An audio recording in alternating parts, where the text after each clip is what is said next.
And I am continuing my conversation with Jeff Sharlet, author of C Street, The Fundamentalist Threat to American Democracy.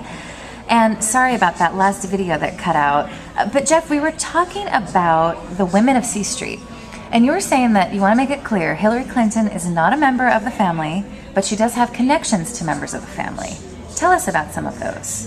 No, I came across this. I wasn't looking for this, and I guess I was reading her autobiography. I don't know why I would. It's not a good book. But she describes Doug Coe, the leader of the family, as sort of genuinely loving, spiritual mentor.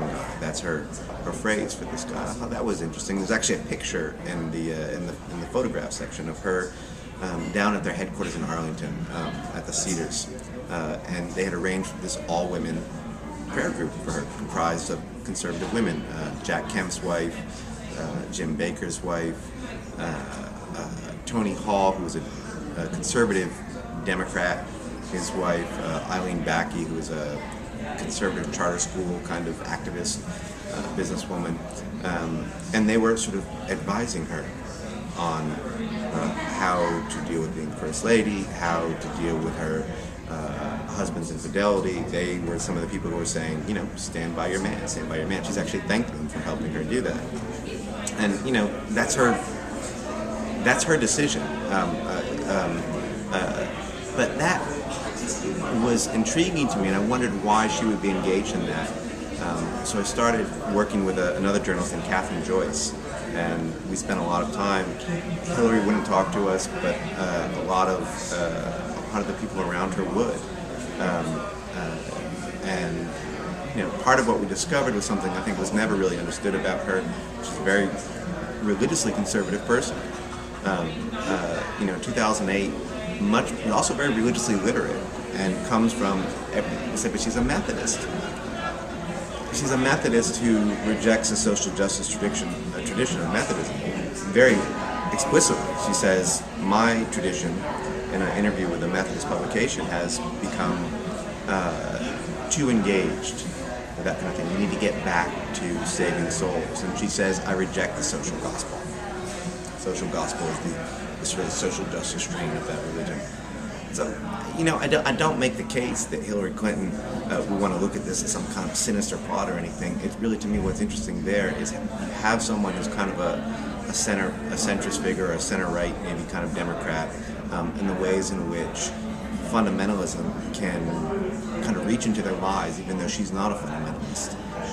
The ways in which it can shape her approach to policy issues like sex trafficking, which the family credits her as kind of moving rightward. Can you tell us about that bill?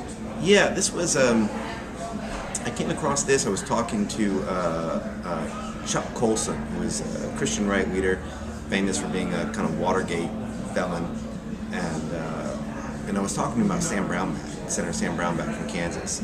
And Brownback had told me that one of the things he gave credit to the family for, his involvement with the family, is when he came to Congress, he hated Hillary Clinton, had a deep hatred for her in his heart, as so many of those right-wingers did. But through the family, he got to know her a little bit, and he came to love her, he said, and he has this real warm feeling for her.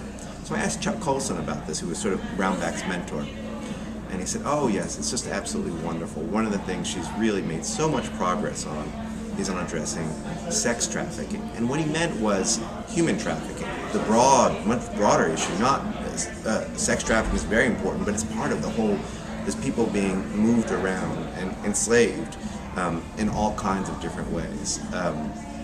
Religious right is very interested in narrowing that down to sex trafficking and putting it in these kind of 19th century kind of terms of we must protect the virtue of womanhood from these terrible crimes. One of the things that Colson and then Brownback explained to me, interesting how the right-wingers always talk to Hillary Clinton, not a word, was that she collaborated with them on their efforts to highlight the issue of sex trafficking and at the same time to move it away from human trafficking. And what was most disturbing was this effort to put this moral cast to ways in which the organizations were being funded. So you had NGOs who were out there working with prostitutes, some of them enslaved, some of them not, and they were able to change sort of federal law so that you could only give federal funds to NGOs that very explicitly condemned prostitution. And a lot of organizations aren't going to do that. Some for ideological reasons, and some for just plain old pragmatic reasons. They're trying to get these folks to come in, to get health care, to get help of all sorts, and you don't do that by, shaking your fist at someone and saying you are living a sinful life. That was the example they gave, and